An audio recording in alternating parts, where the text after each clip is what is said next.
All right, guys. Hey, thanks for, I thought that was my hair. It's a shadow. I'd hate to have messy hair.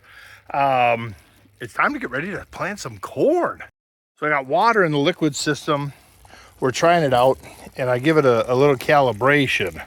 So I got the red ball meter running, and you see it's between 0.1 and 1.3, and we want 0.11. And then that's how I calibrate my liquid system. So then I'll just adjust my flow meter cal in the cab. I think we're pretty dang close. Well, that's one way. You know, it ain't fancy, but it's effective.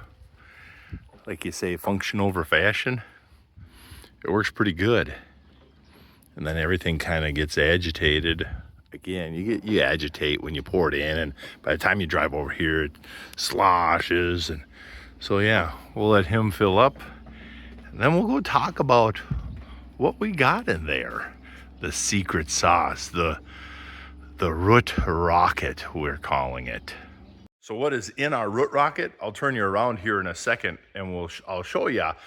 The whole goal of infurrow for me is to give that seed the best environment that it can to mimic nature and to stimulate and boost and emphasize the things in nature that help our seeds germinate and explode root growth and provide life in that soil for our seedling. We go through all the work, you know, with our tillage to make a seed bed and all that stuff, and then we dump in fungicides, insecticides, high salt fertilizers, and things like that, you know, 1034 in our furrow, and you know, kind of negates all the work we did on the mechanical side to create the physical seed bed of dirt, you know, where everything in that program is death in the tank. I want life. So I'm not worried about NPK. If we're doing NPK in furrow, that's a very hit and miss regional. Some guys like it, some guys don't. We'll talk about an in furrow video here after planting. But I'll spin you around and we'll go through this program and explain. It's pretty simple, but just explain what's going on. Right, so the staple of life is mycorrhizal fungi, an AMF product from South Blueprint, Source Agriculture. So then we got a pH product. It helps carry hydrogen and oxygen into the furrow, but then we set our product, our blend, to a specific pH. Our Energize CS, you can see a little bit of nutrients there. The big thing here is it's a carbon, brown sugar, some fulvic acid. And the big thing there is your fulvic and humic acids are just how we free up nutrients from the soil. Carbon and sugar, they're both carbon products. They provide food. The next one is a different sugar. We bring in a humate and a seaweed extract. Again, just a touch of nutrients. And then we have sulfur, nothing's crazy there. We have zinc, nothing crazy there. And we have a micronutrient boost, which is micronutrients, nothing crazy there. But again, we bring in a little bit more sugar and humic with this one. And so that's kind of it in a nutshell. And this is the program that I used last year along with the Source product from Sound Agriculture that gave us 44 pounds of phosphorus, 24 pounds of nitrogen, and 7 pounds of potassium on a soil test without adding any NPK. That speaks volumes to the power of your humic and fulvic acids for bringing out nutrients, the power of soil life and oxygen and plants to get things going and breaking down your organic matter and just that nutrient cycling system. Enough talk. We'll talk about that later. Let's get planted. Well, that didn't last long. I got like a third of an acre done in this hydraulic hose. I suppose the years of rubbing on no-till stocks wore a hole in it. So I'll get that fixed because that's a lift cylinder. If you don't fix it while it drips, then it'll just blow out on you one day. So we'll get that fixed. And then for whatever reason, my clutches aren't working.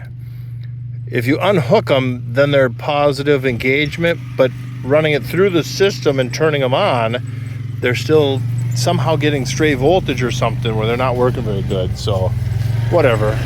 Well, I got my hydraulic hose fixed, got my seed meter fixed, I got the wiring fixed at the pump, and 15 acres, we're cruising right along. And now something happened on row number 12. It says row number 12 is plugged up. And we went through a ditch. So it might have put a little bit of,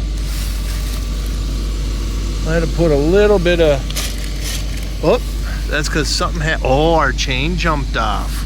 Ooh, hey, that's a fix I can handle. But, you know, I always tease Grow the Farm up at how beautiful his soil is. And I'll tell you what, this is some amazing for East Central Minnesota. You look at that beautiful, beautiful black. It grays up pretty quick, but it's just soft. Oh, we're soft. Look at all that beautiful worm food down the middle. Oh, look at that. Look at them roots. You got 10 inches of root right there, and some worms right there. And so this is kind of exciting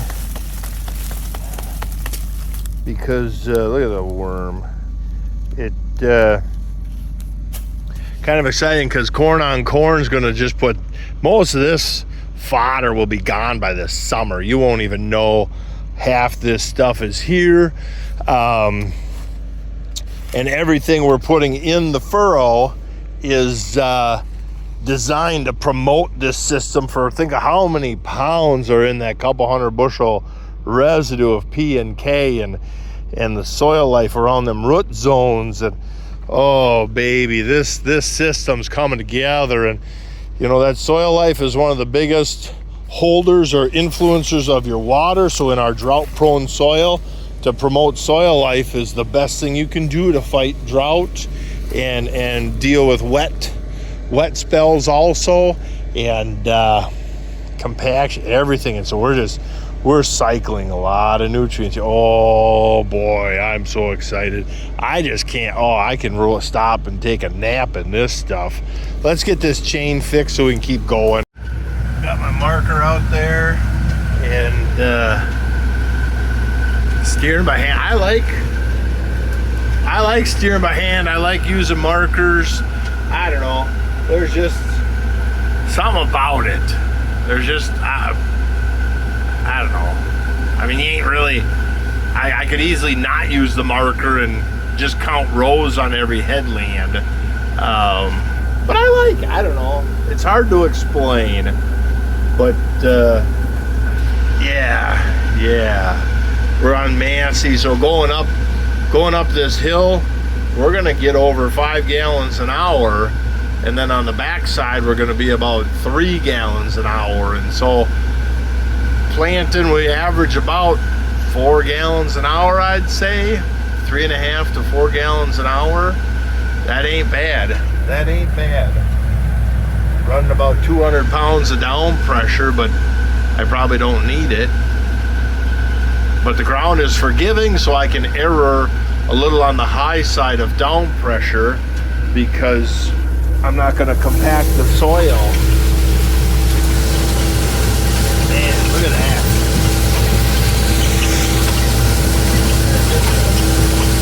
A thing of beauty.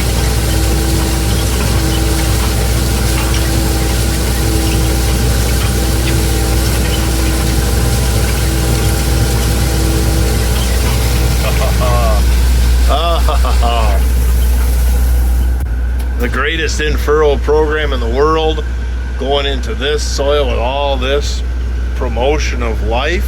Oh baby. All right, I'll quit there. We're starting to repeat ourselves. Well, there we go. Day one of getting the bugs out of the planter. Ended up at 27.5, almost 30 acres. So it's time for a refill on seed, and might as well refill the liquid so that I can come back out and finish this field. And then I got some service calls Ugh, it's gonna be a long day tomorrow, but let's go home and have some tacos. Yeah, buddy. Well, here we go. The headland, I planted to our oats, peas, alfalfa grass mix, and so that's just starting to pop up. So that's awesome. I like Grow the Farm Up. He's a good guy. Does a great job of talking about soil function as well and regenerative agriculture. One thing that's kind of weird on this field this year is it's not yellow with dandelions like when we first started no-till. So this field, we've been at it for about 10 years between no-till, strip-till. And last year with the row crop cultivating, that was the most it's been moved in a long time. I was afraid the field was going to be very hard, so I let the row cleaners just drop and be kind of aggressive. And right here is a real soft spot because they really furrowed in there. But for the most part, they're moving just a little tiny bit of soil, not too bad. I can live with that. And getting a beautiful seed trench. There is a mountain of corn.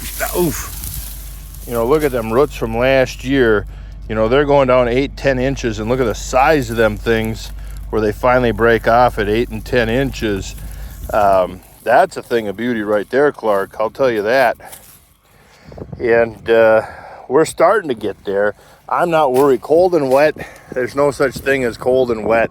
We want to plant cold and wet because then July and August, all this in between the rows is going to help keep us from burning up so much. Yeah, I was worried about it being too hard out here, but you can feel it's soft under your feet, which is pretty amazing for us. I mean, look at all this. But look at, there's your,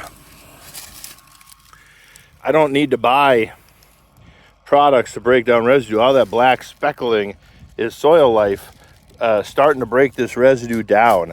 And so that's pretty neat how that works. Look at how thick that is. Oh man, that's awesome. Just awesome. Big chunk of worm casting. No, it's working. The system's working very well. I wouldn't mind updating to like a clean sweep or a smarter row cleaner control so you can fine tune it a little bit. Or get the, maybe I should just at least update to them depth band wheels. That would probably be a good start. Look at all the little alfalfa. Oh, yeah. It's so cute. This couple acre headland will be our silage for the steers. Well, here's more of a sand knob. So here the planter gets a little aggressive on them row cleaners, and that's okay.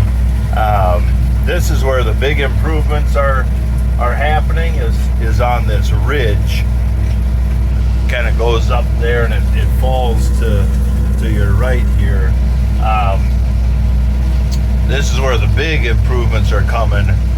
But yeah, I'll show you the planter when we get to the other end where that corn, you know, the field was a 200 bushel field, which is impeccable, remarkable.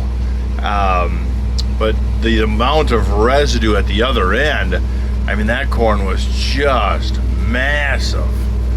This ain't bad down here. The yield wasn't much difference, but there was a big difference in the amount of residue. Nice. Well, here we go. I'm going about 4.6 miles an hour. We average about 4.5 gallons an hour on the diesel fuel. That ain't too bad. I think that's pretty dang impressive if you ask me. But what a phenomenal job. What a phenomenal job. We are, I love the sound of all that corn fodder being worked underneath the planter. Like right there was a pretty heavy spot. Now we're getting into some rough ground here. This is a big drowned out. You can see the drowned out from last year. Little rocky rolly ground, but yeah, That's all right. Getting seed in the ground, everything's going good. I'm liking it. You know, this is a fantastic corn on corn, so I'm putting corn back in here because corn is one of the best cover crops you're going to get. It makes you money, and it's a fantastic builder of the soil in the right system. And so corn on corn is not very popular up here, especially no-till corn on corn, because too many people still believe that myth of it's too cold and too wet. But I'll tell you what, the no-till and strip-till is about the best way to deal with corn on corn. Just move that residue to the side. Think of all the money you could spend on tillage equipment trying to take a field that's nice and smooth, make it rough to make it smooth again. Hey, here we're cruising along. There's your skips and doubles and our population and singulation. So the old white-a-roo meters, them are still the regular air pressure meters. They work just fantastic. Absolutely fantastic. Quick fuel pit stop. Let's grab a disc. Borrowed my cousin's disc, or rented my cousin's disc. On the next field, I just need to do the headlands. And then there's a little spot over there I gotta clean up. It's kind of ever since we took over that farm, there's been one goofy little spot. So I'm gonna finally take the time and clean it up. So we got the dump project over there, made huge progress. We made a lot of progress on the tree line project down here. We'll see that in a little bit. And believe it or not, we made a lot of progress out here in the bale yard. There was a huge brush pile here, and dirt and rock and just miscellaneous that's been there for years. We got that cleaned up, kind of got stuff organized. Still got to get these 4 things out of there because we got 300 more bales to bring in here. Since the fire, we were hauling in hay, and yeah, so everything's going good, I guess. Customer tractor, we unloaded it out here just because the yard was full of tractors at the time, and it just worked way too easy just to drop it off the trailer right here. But he goes in the shop next week, and yeah, a lot of progress starting to get made around here this year. Feels kind of good to be punching items off of that to-do list.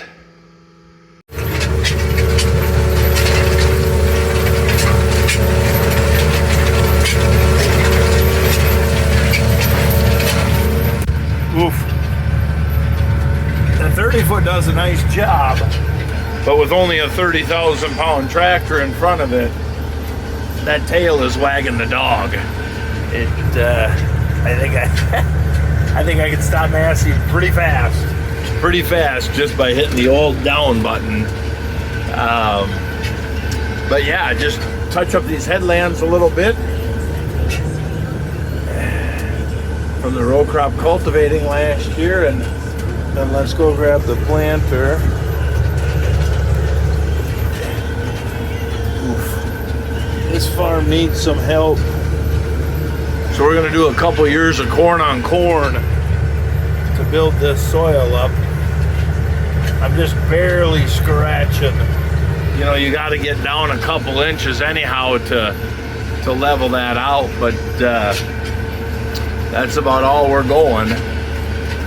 And the rest of the field, we'll just no-till into it. It's in good shape. And no rain in the forecast. We want to conserve every drop of water we got. Well, that's the problem with no-till is we've got a road here for the landowner. That's his road, and it keeps growing. I gotta work this edge a couple times to get me back over. Same with like around wood lines and stuff like that. it keeps encroaching you and pushing you away. But we'll do a couple passes up and down, and that will get us back to where we were. Well, here we go. No-tilling into soybean stubble. Not quite the excitement of all the corn residue. I set the row cleaners so they're just tickling. Because we're planted on last year's row, and we row crop cultivated, so there's some chunks and some unevenness to that row. So let them row cleaners just kind of clear a path. So you got this nice smooth pass, and the boxes back there are just kind of moving instead of just bouncing around. And we got moisture right to the top here, and yeah, good moisture.